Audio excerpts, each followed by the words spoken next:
좋아요, 알람 버튼까지. 이거 맞나? 잘 모르겠네. 안녕하십니까, 방과장 TV의 방과장입니다. 오늘은 어떤 얘기를 드릴까 고민하다가 직무 전환, 직무 이동에 대해서 말씀드리려고 합니다. 제가 아무래도 인사 HR로 4.5년, 홍보에서 2년, 영업에서 4년 정도 일을 하다 보니까요. 직무를 전환하게 된 많은 계기가 있었습니다. 그리고 또 이런 직무 전환을 하면서 제가 노력했던 부분들, 또 저처럼 직무 전환이나 이동을 꿈꾸시는 분들에게 이 영상이 도움됐으면 합니다. 네, 끝까지 시청해주신 직무 전환을 해야 할 때에 대해서 말씀드리도록 하겠습니다. 보통 여러분들은 제가 또 취업 관련된 영상도 올리겠지만 여러분들은 아마 본인이 가지고 있는 전공에 맞게 아마 취업을 하셨을 거라고 봅니다. 그리고 확률적으로 자기 전공에 맞는 직무를 맡을 확률이 높습니다. 안 그렇게 입사했더라도 회사에서는 또 그쪽으로 보냅니다. 저도 사실은 입사할 때는 제가 나는 솔로에서 제 인적사항을 밝혀서 잘 아시다시피 저는 법학과 나왔습니다. 사실 법학과지만 법을 잘 몰라요. 법 없이도 살 사람인데 사실 차치하고 법학과를 나왔기 때문에 회사에서는 법학과를 두 가지 직무에서 보통 많이 씁니다. 첫 번째는 법무팀, 두 번째는 인사팀에서도 노무라는 직무에 많이 배치가 됩니다. 왜냐하면 법무팀은 당연히 계약서 검토를 해야 되기 때문에 법학과 출신들을 선호하고요. 또 노무라는 직무는 노동법이라는 굵직한 법령이 있기 때문에 법학과들을 선호하는 편입니다. 실제로 노무사라는 전문 직종 분들도 있지만 실제로 취업을 하시는 일반 회사원 중에서는 법학과 출신들이 많지는 않은 편이거든요. 그래서 보통은 HR 중에서도 노무 쪽으로 많이 진출을 하게 되고 제 동기들도 H그룹, S그룹 다 노무 쪽으로 많이 가 있는 편입니다. 그래서 사실 저도 지금 제가 재직 중에 있는 H그룹에 입사할 때는 인사 직무 중에서도 노무 업무를 맡았었습니다. 그래서 사실은 이제 노무로 이제 취업 면접도 준비를 하고 또 입사도 했지만 사실 제가 원했던 직무는 노무는 아니었습니다. 하지만 액팅을 했죠. 네. 아마 그 당시 제가 저를 뽑았던 인사팀 선배분들은 이 새끼 너 연기했지? 이 영상을 보고 전화가 오실지 모르겠지만 실제로 여러분들도 취업을 하실 때는 본인이 가지고 있는 전문성, 특히 저희로 치면 전공이 될 수 있겠죠. 저희가 가지고 있는 전문성을 잘 어필해야 일단 취업을 할 수 있기 때문에 일단 취업에 맞춰서 할 수밖에 없었어요. 그렇지만 직장생활 하다 보면 아마 직무 전환, 직무 이동에 대한 고민을 많이 하시게 될 겁니다. 저는 사실은 HR 업무를 하고 싶었던 거는 맞아요. 그렇지만 노무라는 직무에는 관심이 없었던 거였습니다. 대신 저는 그 업무라고 하죠. Human Resource Development. 인력들을 육성하는 개념이라고 보시면 됩니다. 회사 내에서도 교육을 시켜주는 분야가 있고 전문 팀도 있고 담당도 있기 때문이죠. 그래서 사실 저는 입사해서도 계속 이제 그런 갈망이 있었어요. 그러니까 이게 본인이 직무 전환을 해야 될 때인지 고민이 될 때라면 회사에 막 윗분들이 괴롭혀서 지금 내가 하는 일이 너무 힘들어서 이런 것보다는 내가 하는 일도 괜찮긴 한데 자꾸 그 직무가 계속 생각이 난다. 그리고 계속 그 담당자가 어떤 업무를 하는지 되게 궁금하다. 막 계속 관심이 가. 저 선배님은 어떤 일을 하실까? 저 선배님은 어떤 커리어로 저 직무를 가셨지? 막 그런 생각이 자꾸 궁금함이 든다. 그랬을 때는 여러분도 직무 전환을 한번 검토해보면 좋을 거라고 생각합니다. 실제로 저는 이제 다른 회사로 이직을 하는 것보다는 같은 회사 내에서 직무 전환을 하는 게 훨씬 더 저는 더 가능성이 높다고 생각하거든요. 그리고 그 직무 전환을 통해서 또 특히 사원 대리급일 때는 다양한 직무를 경험을 해보면서 직무 적합도를 스스로와 핏한지 아닌지 맞춰보는 것도 중요하다고 생각합니다. 그래서 저는 그 당시는 HRD 담당 선배님들이 너무 궁금했어요. 어떤 업무를 하시지? 저분들은 어떤 커리어를 가지고 계시지? 어떤 전공들을 하셨을까? 그리고 하는 일은 뭘까? 그리고 앞으로 그 담당자분들은 계속 HRD만 하는 걸까? 등등의 많은 고민들이 궁금증이 있었습니다. 그래서 저는 이제 직무 전환을 해야 될 때라고 생각을 했고 그 당시 제가 이제 했던 노력은요. 이게 포인트인데 그 담당 선배님한테 메신저를 합니다. 회사 안에 메신저가 있잖아요. 네, 그래서 선배님 저 누군데요. 선배님이랑 밥 먹고 싶습니다. 이러면은 같이 밥 먹고 싶다는데 싫어하는 선배들 없어요. 아무도 없어. 갑자기 대뜸 연락했다고 해서 부담스러워하는 선배? 일부 있을 수 있죠. 그러면 물어볼 거야. 약간 이쪽이 아니라 I 쪽이신 분이면 물론 제가 관심 가졌던 교육 담당 선배님은 워낙 활동적이신 분이라서 편하게 대화를 받아주셨지만 연구원이나 품보팀이나 약간 이런 정말 좀 I인 성향이 있으신 분들 아마 이렇게 어떤 일이세요? 저한테 업무적으로 하실 말씀 있으신가요? 그러면 그냥 편하게 선배님 하시는 직무가 되게 멋있어 보이셔서요. 이게 좀 꼽았을까? 좀 궁금해서요. 네, 저도 선배님처럼 선배님이 하시는 직무를 언젠가는 해보고 싶어서 관심이 가져서 용기 내 봤습니다. 신입사원들 택이 아니에요. 안 그래? 그래서 신입사원들 택이 이렇게 가볍게 접근해보면 좋을 것 같고 만약에 이렇게 혼자 하는 게 부끄럽다. 그러면 그 선배랑 친한 선배를 어떻게든 또 수소문해. 예를 들면 만약에 신입사원이다. 그러면 내가 가고 싶어하는 팀의 신입사원 동기가 있다면 그 동기한테 그 선배님이랑 우리 셋이서 한번 밥 먹을 수 없을까라고 한번 부탁을 해본다든지 아니면 당장 이제 제가 후반부에 말씀드릴 텐데 어떤 직무를 맡더라도 최소한 2년에서 3년은 좀 하는 게 나중에 그 직무에 대해서 내가 어떤 커리어를 밟아왔다라고 말을 할 때 좀 명분이 서더라고요, 명분이. 그래서 1년 했습니다 이러면 1년 상대방이 약간 이러거든요. 근데 최소 한 2년 제가 홍보업무를 2년 담당했습니다 라고 하면 그래도 이 자식 했네. 홍보업무 좀 했네. 이렇게 보지. 만약에 제가 홍보업무는 1년 했습니다 이러면 1년이면 좀 하다가 적응을 못해서 나갔나?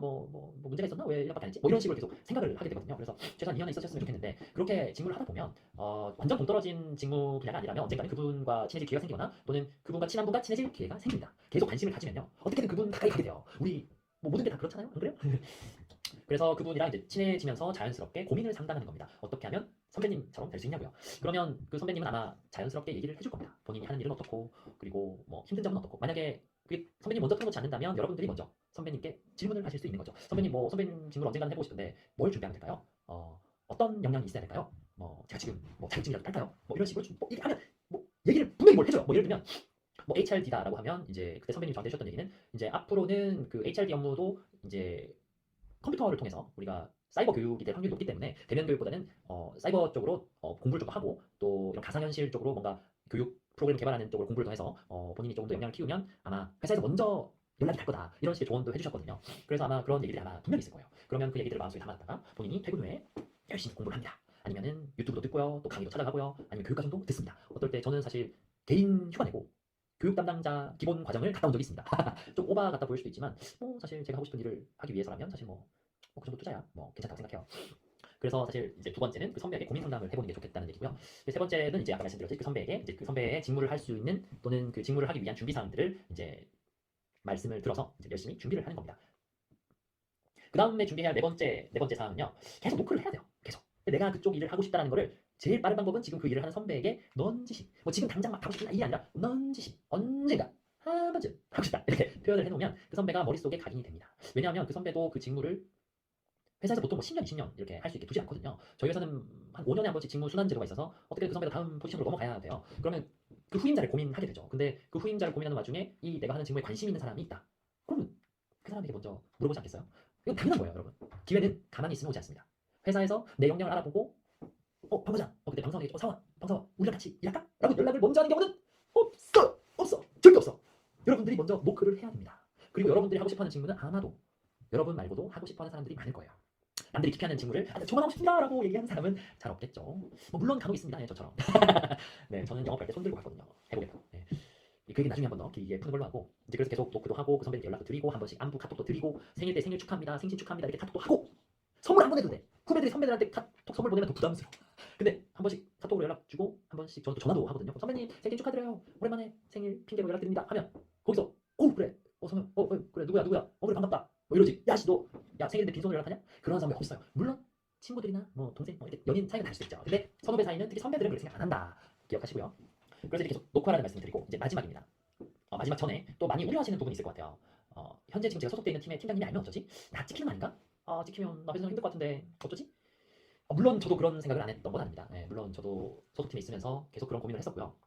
실제로 조금 살짝 찍힌 적도 있어요. 찍힌 적도 있는데 지금 그 당시는 조금 살짝 불편할 수 있죠. 왜냐하면 내가 지금 관리하고 있는 팀원이 지금 현재 맡겨진 직무보다 다른 직무에 관심을 가진다는 거는 팀장님 입장에서는 조금 섭섭한 부분일 수도 있고 또 내가 뭔가 잘 못해줬나? 또 내가 뭔가 리더십이 없었나? 이런 스스로의 자문을 할 수 있는 상황이기 때문에 충분히 좀 섭섭할 수도 있고 약간의 오해가 있을 수도 있어요. 나한테 먼저 왜 얘기를 안 했지? 이런 부분이 있는데 소속 팀장님께 먼저 고민을 털어놓는 건 사실 저는 조금은 리스크한 부분이 있다고 봐요. 나중에 알게 되더라도 먼저 털어놨을 경우에는 오히려 못 가게 하는 팀장님도 저는 제가 겪어보지 못했지만 제 동기나 다른 친구들은 오히려 못 가게 하는 팀장님도 계셨기 때문에 오히려 그걸 말씀드리는 것보다는 어느 정도 옮겨갈 팀의 어떤 담당자와의 어떤 그 교류나 또 정보 파악이 된 상태에서 어느 정도 좀 이게 정리가 된 상태에서 소속 팀장님께 그런 고민을 털어놓는 게 더 저는 낫다고 생각해요. 구독되고 팀장님께 지금 현 소속 팀장님께 저는 이 업무가 마음에 안 드니까 다른 직무를 알아보고 있습니다라고 얘기를 하면 사실 좀 다른 팀을 못 옮길 수도 있잖아요. 그래서 사실 좀 모르게 진행하는 게 더 베스트라고 생각하고 근데 이렇게 잡포스팅이라든지 공개적인 그런 공고에서 익명 보장 그런 말이 있어도 사실 건너서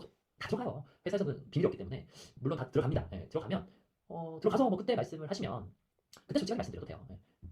어떤 분들은 매를 미리 맞는 게 좋다고 하지만 저는 또 이런 리스크는 피할 수 있으면 굳이 또 모르실 수도 있잖아요. 모르실 수도 있는데 굳이 얘기할 필요는 없다고 저는 생각합니다. 알게 되시면 솔직하게 지금 업무도 열심히 하고 또 최선을 다해서 만족하고 있지만 또 제가 계속 꿈꿨던 직무가 있기 때문에 좀 이러이러한 준비를 해왔고 또 기회가 되면 그쪽 직무에서 또 좀 회사에 기여를 하고 싶습니다라고 솔직히 얘기하면 그래도 괴롭히는 팀장님은 같이 하실 수가 없다고 생각해요. 더더욱더 빨리 직무 이동이든 이직이든 고민을 하시는 게 맞는 것 같고 아마 훌륭하신 리더분들일 경우에는 당연히 지지를 해주실 거라고 믿습니다. 대신 인수인계는 철저하게 해주셔야겠죠. 오히려 인수인계 자료를 조금 더 꼼꼼하게 만들어서 팀장님께 보여드리는 게 다음 후임자를 위해서 팀장님들은 사실 제일 고민하는 게 입맛 빠지면 업무 빵꾸 나는 거 아니야? 약간 이런 고민을 많이 하시거든요. 그러면 그 고민을 덜어드리려면 내가 빠져도 업무 공백이 없다라는 거를 잘 어필하면 되겠죠. 그러기 위해서 인수인계서를 잘 만들 거다. 아니면 또 제가 생각을 하다 보면 내 직무를 또 궁금해하는 후배가 있을 수 있겠죠. 그러면 그 친구를 내 자리에 박아놓고 내가 다른 직무로 가고 알바끼 알겠어요? 네. 그래서 제가 주저리 개요만 잡고 제가 생각나는 대로 말씀을 드렸는데 어떻게 좀 도움이 되셨을지 모르겠고요. 또 이제 직무 이동을 한 다음에 어떻게 적응할지 그리고 또 바꾼 직무가 또 마음에 안 들 때는 어떻게 해야 할지 이런 부분에 대해서는 다음번 영상에서 한번 준비해 보도록 하겠습니다. 또 댓글로 궁금한 점 남겨주시면 제가 또 준비해서 제가 모르는 부분이면 제 주변 선배님들께 여쭤봐서 영상을 만들도록 하겠습니다. 그러면 여기까지 하겠습니다. 방 과장이었습니다.